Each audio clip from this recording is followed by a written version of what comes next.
열왕기상 7장 21절 말씀입니다. 이 두 기둥을 성전의 주랑 앞에 세우되 오른쪽 기둥을 세우고 그 이름을 야긴이라 하고 왼쪽의 기둥을 세우고 그 이름을 보아스라 하였으며. 아멘.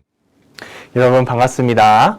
이번 주도 온가족 예배로 모인 여러분을 환영하고 축복합니다. 여러분은 하루하루 살아갈 때 누구를 의지하며 살아가고 있나요? 우리가 어려운 일을 당했을 때 그것을 어떻게 해결하는지 살펴보면 그 답은 금방 나올 수 있습니다. 하나님을 모르고 살아가는 세상 사람들은 돈, 권력, 명예, 사람을 의존하면서 하루하루 살아갑니다. 그러면 하나님을 아는 우리는 무엇을 의지하며 살아가야 할까요? 오늘 잠깐 말씀을 대할 때 그 답을 얻으실 수 있기를 축복합니다. 오늘 말씀 속에는 솔로몬 왕이 등장합니다. 솔로몬은 왕이 된 다음에 그가 너무나도 사랑하는 하나님을 위해 집을 지었습니다. 성경은 이 집을 성전이라고 부르는데 성전은 하나님께서 거하시는 집이기 때문에 솔로몬은 이 작업을 중요시 여겼고 세세하고 아름답게 만들었습니다. 성전 건축이 끝난 다음에 솔로몬은 성전 기물을 만들기 위해 대장장이를 먼 곳에서 불러왔습니다.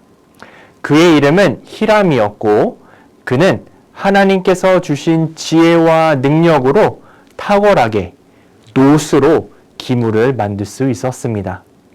솔로몬은 이런 히람을 불러서 하나님 성전 앞에 놋으로 만든 기둥 2개를 만들어 달라고 요청했습니다. 히람은 왕의 요청대로 크고 높은 놋 기둥 2개를 만들었고 이 두 기둥은 성전 앞에 세워졌습니다. 그 다음에 솔로몬은 오른쪽 기둥은 야긴이라 불렀고 왼쪽 기둥은 보아스라는 이름을 붙여줬습니다.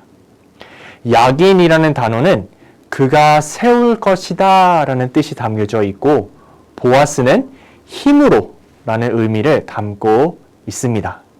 이 두 이름을 합치면 어떤 내용이 나올까요? 맞습니다. 그가 세우실 것이다, 힘으로 라는 의미가 나오게 된다는 것이죠. 따라서 이 두 기둥은 하나님께서 그의 능력과 힘과 권능으로 이스라엘을 든든하게 세우신다는 사실을 나타내고 있는 것입니다.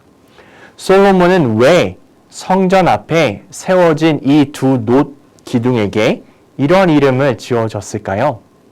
그 이유는 솔로몬은 하나님이 어떠한 분이신지 잘 알고 있었고 그 하나님 앞에서 이스라엘은 어떠한 존재인지 알았기 때문이었어요. 이스라엘 백성들은 이 두 기둥을 바라볼 때 자연스럽게 출애굽한 이스라엘 백성을 인도한 2개의 기둥이 떠올랐을 것입니다. 하나님께서 출애굽한 이스라엘 백성을 약속의 땅으로 인도할 때 허락하셨던 2개의 기둥, 구름 기둥과 불 기둥이 생각난다는 것이죠. 하나님께서 구름 기둥과 불 기둥으로 그의 백성을 큰 힘으로 인도하셨기에 지금 솔로몬과 이스라엘 백성은 약속의 땅에서 하나님이 주시는 복을 누릴 수 있었던 것입니다. 이 사실을 솔로몬은 알고 있었고 성전 앞에 이 두 기둥을 세움으로 이 사실을 다시 생각하게 된 것이죠. 따라서 성전 앞에 있는 이 두 기둥을 사람들이 볼 때 첫 번째, 성전이 하나님의 집이라는 것과 두 번째, 이스라엘은 하나님께서 세워주시는 나라이라는 것을 나타내는 상징물로 역할을 감당했습니다. 사랑하는 충혈 가족 여러분, 올해 충혈교회는 70번째 생일을 맞았고 한 해 동안 여러 행사와 예배를 통해서 그동안 하나님께서 우리 교회에게 베풀어 주신 은혜와 축복에 대해 감사와 찬양을 올려드렸습니다. 그런데 그 같은 고백이 우리 교회에 머무는 고백이 아니라 우리 가족에게도 흘러가는 고백이 되었으면 좋겠습니다. 우리 가족에서도 하나님께서 인도하고 계시고 우리 가족을 세우신다라는 고백이 야긴과 보아스와 같은 그런 상징물, 그런 고백들이 우리 가족에 있기를 소망합니다.